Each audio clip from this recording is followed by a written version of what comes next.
Friends అందరు బాగున్నారా? నేను మీ ఉపేందర్ని.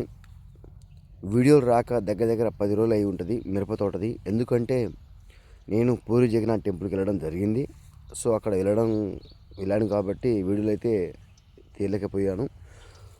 అయితే ప్రజెంటు మన యొక్క మిరప తోట మీరు చూస్తున్నదా, కటింగ్ ఈ వారంలో కటింగ్ అయితే చేయడం జరుగుతుంది. సో కటింగ్ చేయించే ముందు మీకు చెప్పాల్సిన విషయం ఏంటంటే, మొత్తం తోట మొత్తం కూడా పండిపోయింది. ఆల్మోస్ట్ కూడా మొత్తం కూడా పండిపోవడం జరిగింది. మొత్తం చూస్తున్నది ఎర్రగా అయిపోయింది మన కాయలు వచ్చేసి. కాకపోతే 10 రోజులు నేను స్ప్రేయింగ్ చేయక 10 డేస్ అయింది.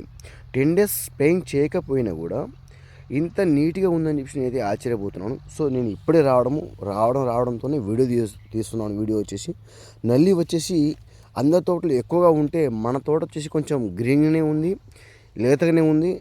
ఇంకా నల్లి కూడా కొంచెం అటాక్ తక్కువగా అయినట్టు కనిపిస్తుంది. సో నల్లి ఉంది, కాకపోతే తక్కువగా ఉంది నల్లి వచ్చేసి మనకి. సో మీరు చూస్తున్నారు కదా, ఇలాగే సీడ్ వచ్చేసి ఏదైనా సరే మీకు ఫస్ట్ నుంచి చెప్తున్నాను కదా, సీడే మెయిన్ అండి. సీడ్ ప్రాబ్లం అండి. సీడ్ మంచి సీడ్ తీసుకుంటే నల్లికి తట్టుకునే అవకాశం ఉంటుంది కాబట్టి, సో ఇప్పుడు నల్లి కూడా తగ్గే అవకాశం. ఇప్పుడు ఎవరైతే మిరప పంట వేస్తున్నారో కొంచెం స్ప్రేయింగ్ ఎక్కడ ఆపకుండా స్ప్రేయింగ్ చేస్తూ ఉండండి. ఎందుకంటే ఇంకో 10 డేస్ ఉంటే నల్లి అనేది చనిపోతూ ఉంటుంది. స్లోగా అందరు పిచ్చిగా చేస్తూ ఉంటారు కాబట్టి. సో ప్రజెంట్ అయితే ఈరోజు నేనైతే స్ప్రేయింగ్ చేస్తాను. మంచి మందులు మంచి కాంబినేషన్తో స్ప్రేయింగ్ చేస్తాను. అది మీకు కూడా వీడియో అప్లోడ్ చేస్తాను కాబట్టి మిస్ చేయకండి. కంపల్సరీ మన వీడియో చూసేయండి ఫ్రెండ్స్.